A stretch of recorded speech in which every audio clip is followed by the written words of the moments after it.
نحمده ونصلي على رسوله الکریم اما بعد۔ پارہ نمبر 10 سورۃ الانفال، آیت نمبر 54۔ اعوذ باللہ من الشیطان الرجیم، بسم اللہ الرحمن الرحیم۔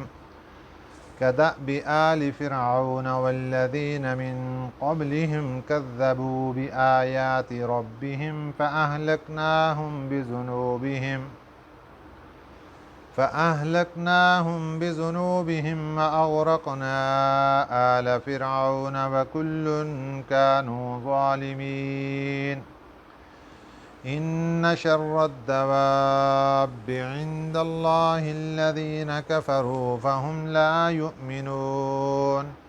الذين عاهدت منهم ثم ينقضون عهدهم في كل مرة وهم لا يتقون۔ فإما تثقفنهم في الحرب فشرد بهم من خلفهم لعلهم يذكرون، وإما تخافن من قوم خيانة فانبذ إليهم على سواء، إن الله لا يحب الخائنين۔ صدق اللہ العظیم۔ کل کے سبق میں اللہ تعالیٰ کا ارشاد گرامی، ذالک بأن اللہ لم یک مغیرا نعمة انعمها على قوم حتى یغیروا ما بانفسهم۔ اللہ تعالیٰ نے ایک اصول بیان فرما دیا کہ ہم کسی کو دی ہوئی نعمت کو واپس نہیں لیتے یہاں تک کہ وہ بندہ خود اپنی حالت تبدیل کر دے، وہ خاندان، وہ قبیلہ خود اپنی حالت تبدیل کر دے، جو باعث بن جاتا ہے اس کی نعمت کی تبدیلی کا، جو باعث بن جاتا ہے اس کی نعمت کے چھن جانے کا۔ ہم کسی سے دی ہوئی نعمت بلا وجہ اس سے واپس نہیں لیتے۔ یہی بات چل رہی تھی، اللہ نے اس کی مثال ارشاد فرمائی، کدأب آل فرعون، جیسے آل فرعون کے حالات دیکھ لو۔ کاف کا معنی جیسے، دأب کا معنی حالات، آل فرعون کے حالات، والذین من قبلہم، اور ان لوگوں کے جو ان سے پہلے تھے۔ سب کو دنیا میں اللہ تعالیٰ نے خوشحالیاں عطا فرمائیں، نعمتوں کی بارشیں برسائیں، فراوانی دنیا میں عزت، جاہ و جلال، کاروبار، سب کچھ عطا فرمایا، لیکن کذبوا بآیات ربہم، انہوں نے جھٹلایا اپنے رب کی آیتوں کو، اپنے رب کی باتوں کو جھٹلا دیا۔ یہ جو اللہ کی آیتوں کو جھٹلانا یہ سبب بن گیا، فأہلکناہم، پھر ہم نے ان کو ہلاک کر دیا، بذنوبہم، ان کے گناہوں کی وجہ سے۔ اللہ نے ساری نعمتیں دے رکھی تھیں، لیکن انہوں نے جب اپنے حالات بدل لیے کہ اللہ کی نافرمانیاں اور اس کی احکامات کا اور اس کی آیتوں کا انکار شروع کر دیا، جھٹلانا شروع کر دیا، اللہ فرماتے ہیں فأہلکناہم بذنوبہم، پھر ہم نے ہلاک کر دیا ان کے گناہوں کی وجہ سے۔ وَأَغْرَقْنَا آلَ فِرْعَوْنَ، اور ہم نے غرق کر دیا آل فرعون کو، یعنی فرعون سے پہلے جو قومیں تھیں اللہ نے مختلف عذابوں کے اندر ان کو پکڑا۔ طوفان نوح کے اندر حضرت نوح علیہ السلام کی قوم کے اوپر پانی کا طوفان آ گیا۔ قوم عاد کے اوپر اللہ تعالیٰ نے ہوا کا عذاب بھیج دیا۔ قوم سمود پر اللہ تعالیٰ نے ایک دوسرا عذاب بھیج دیا۔ حضرت شعیب علیہ السلام کی قوم پر اللہ تعالیٰ نے آسمان سے بجلی کی کڑک بھیج دی، آسمان سے آگ برسا دی۔ اسی طرح جب فرعون کی باری آئی، وَأَغْرَقْنَا آلَ فِرْعَوْنَ، اور ہم نے غرق کر دیا، ڈبو دیا آل فرعون کو، وَكُلٌّ كَانُوا ظَالِمِينَ، اور یہ سب کے سب ظالم لوگ تھے۔ ان کو جو مختلف عذابوں نے پکڑا یہ سب ظالم لوگ تھے۔ یہ جو کدأب آل فرعون کے الفاظ ہیں یہ پچھلی آیت میں بھی گزرے، یہاں پر دوبارہ اللہ پاک نے ان کو دہرایا۔ اس کی وجہ کیا ہے؟ پہلی آیت مبارکہ میں اللہ تعالیٰ نے یہ الفاظ لے کر آئے کدأب آل فرعون۔ پیچھے مسئلہ چل رہا تھا کہ جن کافروں کی روحوں کو اللہ تعالیٰ موت سے پہلے عذاب دینا شروع کرتے ہیں، ان کے چہروں پر مارتے ہیں، ان کی پیٹھوں پر مارتے ہیں اور ان کو جہنم کے عذاب میں جلنے کی وعید سناتے ہیں، اس کے بارے میں اللہ نے فرمایا کہ جیسے آل فرعون کے حالات بھی دیکھ لو کہ وہ بھی کافر گروہ تھا، ان کو بھی ایسے ہی عذاب ہوا۔ اور یہاں اللہ پاک نے جب دوبارہ فرمایا کدأب آل فرعون، اب اللہ نے اس گروہ کی مثال دی کہ جو قانون اللہ نے پہلے بیان کیا کہ ہم کسی سے دی ہوئی نعمت اس سے واپس نہیں چھینتے، جیسے آل فرعون نے خود اپنے حالات بدل لیے یا ان سے پہلے قومیں تھیں انہوں نے اپنے حالات ایسے بنا لیے جو کہ سبب بن گئے نعمت کے چھن جانے کے۔ اس کی مثال آج کے زمانے میں ہم دیکھتے ہیں، ٹریفک وارڈن والے کھڑے ہیں روڈ پر، اب جو بندہ غلطی کرتا ہے اس کا وہ چالان کر دیتے ہیں اور اس سے پیسے لے لیتے ہیں۔ اب کوئی بندہ کہے کہ یہ ڈاکو بن کر کھڑے ہیں اور پیسے چھینتے ہیں، ایسا مسئلہ نہیں، کوئی نہیں پیسے چھینتا کسی سے،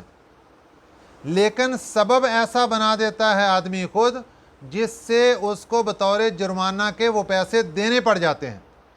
اسی طرح اللہ تعالیٰ ہمیں سمجھا رہے ہیں، ہم دنیا کے اندر انسان کو ہزاروں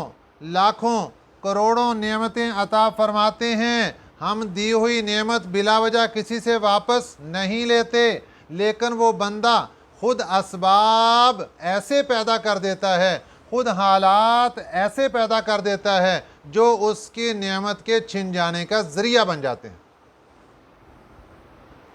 اللہ نے حالات تو پچھلی قوموں کے ہمارے سامنے بیان فرمائے، لیکن ہمیں یہ بات سمجھا دی تمہارے پاس جو اللہ کی نعمتیں ہیں شکر ادا کرو، اور پڑھ لو تاریخ پچھلی قوموں کی، ان سے نعمتیں کس بنا پر چھینی گئیں۔ اللہ نے فرمایا بِذُنُوبِهِمْ، ان کے گناہوں کی وجہ سے، ان کی بدعمالیوں کی وجہ سے، اور ہمیں یہ وارننگ دے دی گئی تم بدعمالیوں سے بعد آ جاؤ، کہیں تم سے بھی نعمت نہ چھن جائے، تم سے بھی نعمتیں واپس نہ لے لی جائیں۔ ان شر الدواب، ان بے شک، شر بدترین، الدواب، دواب دابت ان کی جمع ہے، دابہ کہتے ہیں زمین پر چلنے والے جتنے جاندار سب دابہ میں داخل، مراد اس سے جانور ہیں، چار پاؤں والے جانور مراد ہیں، وہ ہوں یا جتنی بھی دابہ زمین پر ہوں، اللہ سب کے بارے میں ارشاد فرماتے ہیں ان شر الدواب، کہ بے شک بدترین جانوروں میں، عند اللہ، اللہ کے نزدیک، الذین کفروا، وہ کافر لوگ ہیں تو انسان، اللہ نے اسی انسان کو اشرف المخلوقات بنایا تھا، اسی انسان کو اللہ نے مسجود ملائکہ بنایا تھا، اسی انسان کو اللہ نے افضل الخلائق بنایا تھا، سب مخلوقات کا سردار اسی انسان کو بنایا تھا، لیکن جب اس انسان نے اپنی بدعمالیاں کی، جب اس انسان نے برے اعمال کی طرف دوڑنا شروع کر دیا، پھر اللہ نے وہ تاج جو نعمت کا اس کو دیا تھا سید الخلائق کا، وہ تاج جو اللہ نے اس کو دیا تھا مسجود الملائکہ کا، وہ اللہ نے چھین لیا اس سے۔ اور صرف وہی نہیں چھینا، بلکہ اللہ تعالیٰ نے اس کو فرما دیا کہ یہ تو جانور